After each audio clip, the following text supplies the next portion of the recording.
तो आप सभी को नमस्ते प्रणाम। मैं आपका अपना ठाकुर प्रखर सिंह और रात के 8 बज चुके हैं और कहानी का जो सिलसिला है बदस्तूर जारी है। आमतौर पे ऐसी कहानी आज शायद मैं तीसरी बार सुना रहा हूँ। 2 कहानियाँ मैंने ऐसी सुनाई और दोनों कहानियों के साथ ये कंप्लेन भी आप लोगों की रही कि ये कहानी पहले आ चुकी है। तो इत्तेफाक देखिए कि सेम वैसी ही मिलती जुलती कहानी आई है। तो कहानी तो सुनाऊंगा लेकिन उसके साथ ही कुछ रेफरेंस भी आपको देता चलूँगा ताकि मन में जो आशंकाएँ हैं, आप लोग परिवार हैं तो मन में आशंकाएँ ना रहें, वो तमाम चीज़ें क्लियर हो जाएँ। आज की कहानी की बात करूं तो आज की कहानी एक ऐसी कहानी है जिसके बारे में अगर साफ शब्दों में कहा जाए तो अगर पुलिस वाले काम चोरी करें तो फिर अगर सामने भी कातिल है तो ऐसा नज़रअंदाज करते हैं कि आम जनता जान भी नहीं सकती कि ये कातिल है या नहीं। यानी अगर लीपापोती करने पे पुलिस वाले आएँ और अगर पकड़ने पे आएँ तो चाहे कातिल, अपराधी, दोषी 7वें पाताल में छुपा हो, वहाँ से भी खोज के निकाल सकते हैं। तो आज की जो कहानी है, ये कहानी आपको इन दोनों चीज़ों का एक अनूठा संगम दिखाएगी कि किस हिसाब से पुलिस वाले लापरवाही करते हैं और किस हिसाब से फिर एक ब्लर फोटो, यानी आज से 20 साल 30 साल पहले एक ब्लर फोटो जो ब्लैक एंड वाइट होती थी, बहुत अच्छे पिक्सल्स उसके नहीं होते थे, उससे कुछ शिनाख्त नहीं हो सकती थी, उसके दम पे एक कातिल को 28 साल बाद जिसकी वेशभूषा, जिसकी तमाम चीज़ें, body language, body structure, colour, मोटापा, ये तमाम चीज़ें बदल गई, लेकिन इसके बावजूद एक लैंग्वेज बैरियर भी था। इन सब कुछ चीज़ जो थी, इनको तोड़ते हुए पुलिस वालों ने फिर जब अपने पे ठानी तो 28 साल बाद एक जो कातिल था उसको गिरफ्तार किया और गिरफ्तार करने के बाद सलाखों के पीछे डाला। तो पूरी कहानी क्या है आपके सामने हाजिर है। तो सीधा सीधा इस कहानी का रुख करते हैं और इस कहानी की जो शुरुआत होती है वो होती है साल 1990 के आसपास। उड़ीसा में एक ज़िला लगता है गंजम ज़िला, और इसी गंजम ज़िले में एक गांव पड़ता है बिरहामपुर, और इसी बिरहामपुर में एक परिवार रहा करता था जोशियों का। ठीक ठाक परिवार था, पैसे ज़्यादा थे नहीं। जो परिवार के मुखिया थे थोड़ी बहुत मेहनत मजदूरी करते थे, उसी से घर का खर्च चलाते थे। अब परिवार बड़ा था, कमाने वाला केवल एक, लिहाजा अब कमाई में और बाकी चीज़ों में काफ़ी दिक्कत, काफ़ी मशक्क़त होने लगी। तो फिर उन्होंने कहा कि जो बाकी बच्चे हैं वो भी जाएं, अपना कमाएं। अब एक बेटा था जिसका नाम था हरिहर पट्टा जोशी, उससे भी कहा गया कि तुम भी जाओ और अपना कहीं नौकरी वगैरह का जुगाड़ करो। तो जब ये चीज़ हरिहर से कहा गया तो हरिहर फिर अपने घर से निकलता है और निकलने के बाद दिल्ली चला जाता है। अब दिल्ली में एक ठीक ठाक जगह पे वो जॉब करता है। जॉब करने के दौरान ठीक ठाक पैसे उसे मिलते हैं, लेकिन दिल्ली में जिस हिसाब से उसे पैसे मिल रहे थे उसी हिसाब से उसके पास खर्चे भी थे। यानी जितनी आमदनी उतने खर्चे, कोई बचत ना हो, परिवार की भी कोई मदद वो ना कर पाए। लिहाजा अब दिल्ली से फिर वो मुंबई चला गया, इस उम्मीद में कि शायद वहाँ उसे ठीक ठाक काम मिल जाए। मुंबई गया, जाने के बाद वहाँ भी उसने काम किया, लेकिन मुंबई उस समय सपनों का शहर, माया नगरी, काफ़ी महंगा शहर, वहाँ भी उस हिसाब से उसे पैसे, उस हिसाब से चीज़ें मिली नहीं। परेशान हो गया। परेशान होने के बाद वापस घर पे आया। घर पे आने के बाद अब इधर उधर मेहनत मजदूरी करने की कोशिश कर रहा। इसी दौरान एक रिश्तेदार था जो चेन्नई में रहता था, उसने फ़ोन किया। चेन्नई में एक प्रेस में वो ठीक ठाक जॉब उसकी थी। उसने जब घर की स्थिति जानी तो जानने के बाद जो हरिहर पट्टा जोशी था उसके फादर से कहा कि अगर कोई एतराज़ ना हो तो इसको यहीं भेज दो, यहाँ ठीक ठाक जॉब भी रहेगी और एक फ़ायदा ये है कि यहाँ मेरा घर है, मेरा कमरा है, तो रहने खाने की भी कोई दिक्कत नहीं। तो जो कुछ पैसे मिलेंगे वो बचत ही होगी, मुझे भी एक पार्टनर, एक साथी मिल जाएगा।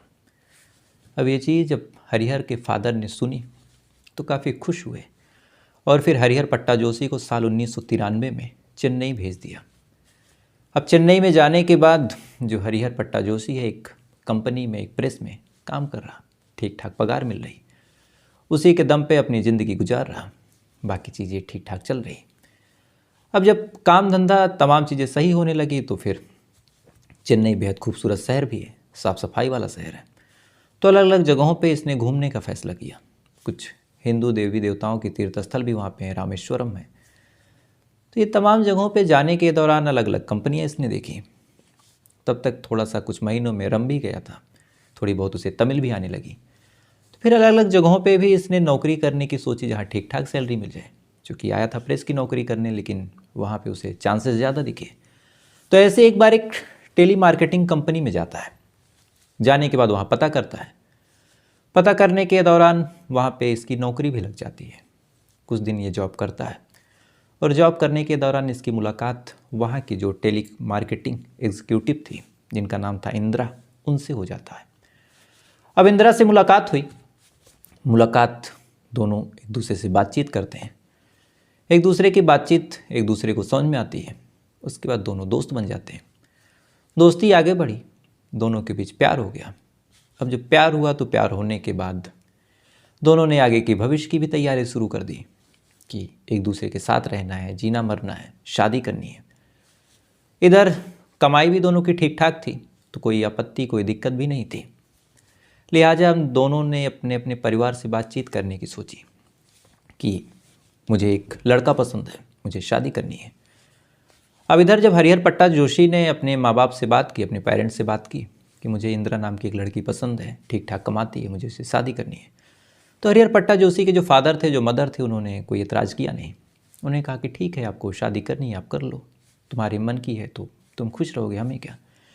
लेकिन जब इंदिरा ने अपने माँ बाप से बात की और माँ बाप ने जब पता किया कि लड़का कौन है, कहाँ से है, और ये पता चला कि लड़का उड़ीसा का है, तो कहीं ना कहीं अब जो इंदिरा के फादर थे उन्हें इस रिश्ते से आपत्ति होने लगी।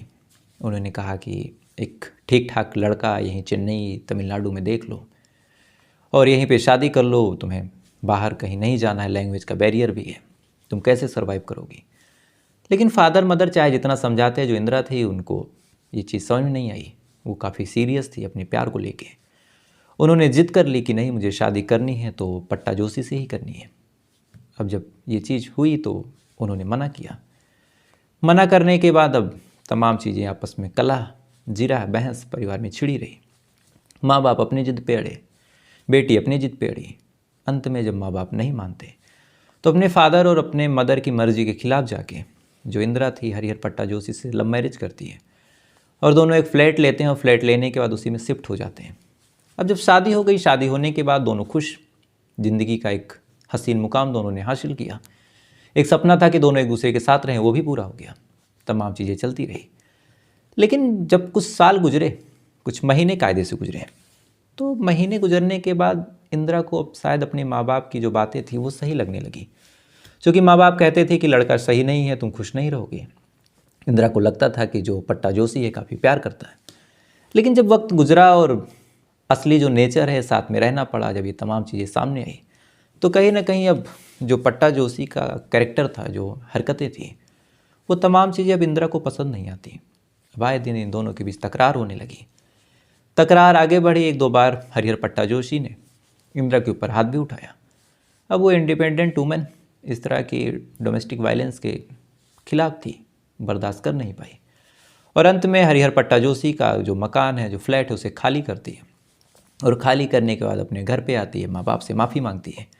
कहती है कि अब मेरा फैसला गलत था, जो पट्टा जोशी है वो सही नहीं है। ये तमाम चीज़ें इधर चल रही थी। उधर पट्टा जोशी जब देखता है कि उसकी बीवी चली गई, तो शुरुआत में कुछ दिन तक तो वो भी मुँह फुला के रहता है कि नहीं ठीक है, मुझे किसी की ज़रूरत नहीं। लेकिन कहीं ना कहीं उसके मन में अपनी बीवी के प्रति प्यार था। तो जब बीवी चली गई और आसपास के इलाके के लोग भी अब कुछ महीनों में पहचानने लगे, तो वो भी पूछने लगे कि इंदिरा कहाँ है। तो उसे बड़ी आत्मग्लानि और बड़ी बेइज्जती महसूस हुई कि मेरी बीवी इस तरह से घर छोड़ के चली गई। तो फिर उसने अपनी बीवी से कांटेक्ट किया और कहा कि आ जाओ। अब साल 1994 के कुछ महीने में ही वो चली गई थी। कांटेक्ट होने के बाद अब मनाने की कोशिश लगातार जारी थी।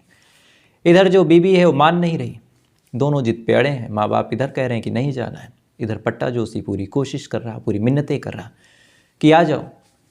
ये चीज़ें लगातार चलती रही, वक्त गुजरता रहा, बीवी मानने का नाम ले नहीं रही थी। तो अंत में साल 1995 में 9 अगस्त की वो तारीख थी जब हरिहर पट्टा जोशी फैसला करता है कि अपनी बीवी के पास जाऊंगा और जाने के बाद उसके घर पे बातचीत करूंगा और उसे मनाऊंगा। इसके बाद वो जाता है मनाने, अपने हिसाब से तैयारी करता है। जाने के बाद अपनी बीवी से यानी इंदिरा से कहता है कि अब चलो, काफ़ी नाराज़गी हो गई और इस हिसाब से रिश्ते ख़त्म करने का कोई मतलब नहीं है। अब ये चीज़ जब वो बोलता है तो इंदिरा का मन होता है कि चलो चला जाए। लेकिन इसी दौरान जो इंदिरा की माँ थी रमा और उसका जो भाई था कार्तिक, ये दोनों लोग अड़ जाते हैं जिद पे कि नहीं, जो इंदिरा है वो नहीं जाएगी।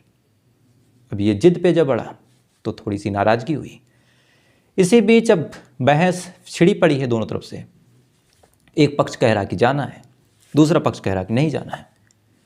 ये तमाम चीज़ें चलती रही। चलने के दौरान अब बात आगे बढ़ी, जीरा बहस होने लगी। और जीरा बहस होते होते अचानक से हरिहर पट्टा जोशी को गुस्सा आता है और गुस्से में वो अपनी बीवी के ऊपर हमला करता है और पीटने लगता है अपने ही ससुराल में। अब जैसे ही अब इंदिरा को मारा जाने लगा तो जो इंदिरा की माँ थी रमा और भाई कार्तिक ये चीज़ देखते हैं तो फ़ौरन बीच बचाव करने की कोशिश करते हैं, इसको धक्का देते हैं। तो जैसे ही धक्का देते हैं अचानक से वहाँ पे एक चाकू था, वो हरिहर पट्टा जोशी के हाथ में आता है और आने के बाद उस चाकू से ये अपनी सास यानी रमा पे हमला करता है और उसका गला काट देता है। बीच बचाव करने कार्तिक आता है, उसको भी चाकू मारता है, अपनी बीवी को भी चाकू मारता है और मारने के बाद वहाँ से फरार हो जाता है। अब चाकू मारने के बाद जो कार्तिक था वो तो बचता है, रमा नहीं बच पाती। रमा की मौत हो जाती है, यानी हरिहर पट्टा जोशी के हाथों एक कत्ल हो चुका था। अब ये चीज़ जैसे ही हरिहर पट्टा जोशी देखता है कि मेरे हाथों एक कत्ल हो गया, गुस्सा ठंडा होता है, दिमाग काम करना शुरू करता है, तो फ़ौरन ये चेन्नई छोड़ता है और छोड़ने के बाद भाग जाता है। अब जब कार्तिक देखता है कि उसकी बीवी के पति ने यानी उसके जीजा ने उसकी मां ने रमा का कत्ल कर दिया, तो फिर एक पुलिस स्टेशन है वहाँ पे जाता है और जाने के बाद कंप्लेन दर्ज करवा देता है और कहता है कि मेरी माँ का कत्ल हो गया है और कातिल मेरा जीजा है। अब पुलिस वाले जब ये बात सुनते हैं तो बॉडी पोस्टमार्टम के लिए भेजते हैं। पोस्टमार्टम के लिए भेजने के बाद इधर तलाश शुरू करते हैं हरिहर पट्टा जोशी की। जिस फ्लैट में वो रहता था वहाँ रहने के बाद दबिश डालते हैं, लेकिन वहाँ से वो जा चुका था। अब साल 1995-96 में न उस हिसाब से कैमरे थे, न उस हिसाब से कोई चीज़ थी, ना ही कोई सीसीटीवी था, तो फिर पकड़े कैसे? मोबाइल नंबर भी नहीं था।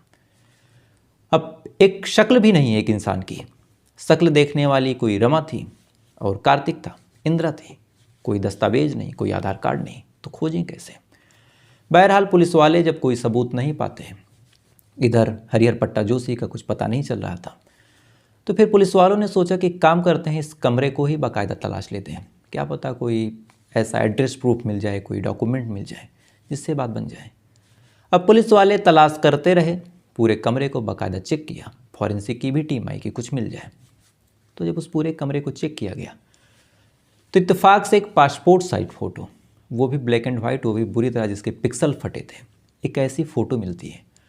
और उस फ़ोटो को जब दिखाया जाता है इंदिरा को, तो इंदिरा कहती है कि हाँ ये हरिहर पट्टा जोशी ही है। यानी पुलिस के पास सबूत और शक्ल के नाम पे एक ब्लैक एंड वाइट फ़ोटो थी जिसके पिक्सल्स बुरी तरह फटे थे और जो ब्लर थे, और उसी के सहारे एक शख्स जो दूसरे राज्य यानी उड़ीसा से आया था उसको पकड़ने जाना था। बहरहाल पुलिस के पास कोई चारा था नहीं, उन्होंने जांच पड़ताल शुरू की। सबसे पहले एक टीम गई, जाने के बाद उन्होंने उड़ीसा में पता किया कि कोई हरिहर पट्टा जोशी है, कहाँ रहता है। वहाँ की लोकल पुलिस से भी मदद ली, लेकिन साल 1995-96 में उस हिसाब से ना कोई इंटेलिजेंस था, ना ही कोई ऐसी चीज़ थी, तो बात खासी बनी नहीं। चेन्नई की जो पुलिस थी कुछ टाइम तक उड़ीसा में डेरा डाले रहती है, लेकिन जब हाथ खाली थे तो हफ्ते 10 दिन में लौट आती है। आने के बाद इधर घर वाले कहते हैं कि आप खोजिए। 1-2 बार और कोशिश करती है। 1-2 बार कोशिश करने के बाद जब कहीं से कोई सबूत या फिर कहीं से कोई सुराग नहीं लगा कि हरिहर पट्टा जोशी कहाँ है, तो फिर पुलिस वालों ने भी अब धीरे धीरे मेहनत करनी कम कर दी। इधर ये लोग कोर्ट पहुँच गए कि मेरी माँ जो है उसका कातिल एक हरिहर पट्टा जोशी है, उड़ीसा में छुपा हुआ है, पुलिस खोज नहीं पा रही। कोर्ट ने आदेश दिया कि भैया खोजा जाए। अब पुलिस वालों के पास जब आदेश आया तो उन्होंने कहा चलो एक कोशिश और करते हैं। फिर से 2-3 टीमें उड़ीसा आती हैं। आने के बाद पता करती हैं कि हरिहर पट्टा जोशी कहाँ का है। थोड़ी बहुत जानकारी मिलती है, थोड़ी बहुत नहीं मिलती है। महीनों तक फिर डेरा जमाए रहते हैं। जमाने के बाद जब कुछ पता नहीं चला तो वापस फिर से लौट के आ जाते हैं और कोर्ट में कह देते हैं कि जो हरिहर पट्टा जोशी है वो भाग गया और उसे भगोड़ा करार दे दिया जाए। इतना कहने के बाद अब कोर्ट भी क्या करे, पुलिस ने कह दिया कि अब नहीं मिल रहा। इसके बाद पुलिस वालों ने इस मामले को ठंडे बस्ते में डाल दिया। साल दर साल गुजरते रहे, हरिहर पट्टा जोशी का ना कहीं कुछ खबर लगा, ना कहीं कोई सूचना आई, ना कोई जानकारी। जांच पड़ताल पुलिस वाले अपने तरीके से कभी कभार कर लेते, कभी कभार नहीं करते, जैसा कोर्ट का रुख होता उस हिसाब से काम करते। फिलहाल उन्होंने अब भगोड़ा करार दे ही दिया था तो पुलिस पे भी ज़्यादा प्रेशर नहीं था। साल दर साल गुजरते रहे। साल 1995 की ये घटना है। साल 2000 गुजर गया, 2010 गुजर गया, 20 गुजर गया, साल 2023 आ गया, यानी पूरी घटना के टोटल 28 साल गुजर गए। 28 सालों बाद अचानक से जिस थाने का ये मामला था, उस थाने में एक बार फाइनल ऑडिट कराई जाती है कि कौन से ऐसे मामले हैं जो नहीं सुलझे हैं और कौन से ऐसे कातिल हैं, कौन से ऐसे अपराधी हैं जो भगोड़े हैं। जब ये फाइनल ऑडिट कराई जाती है और दशकों पुरानी फाइलें जब खोद खोद के निकाली जाती हैं, तो उन फाइलों में एक फ़ाइल हरिहर पट्टा जोशी की भी थी।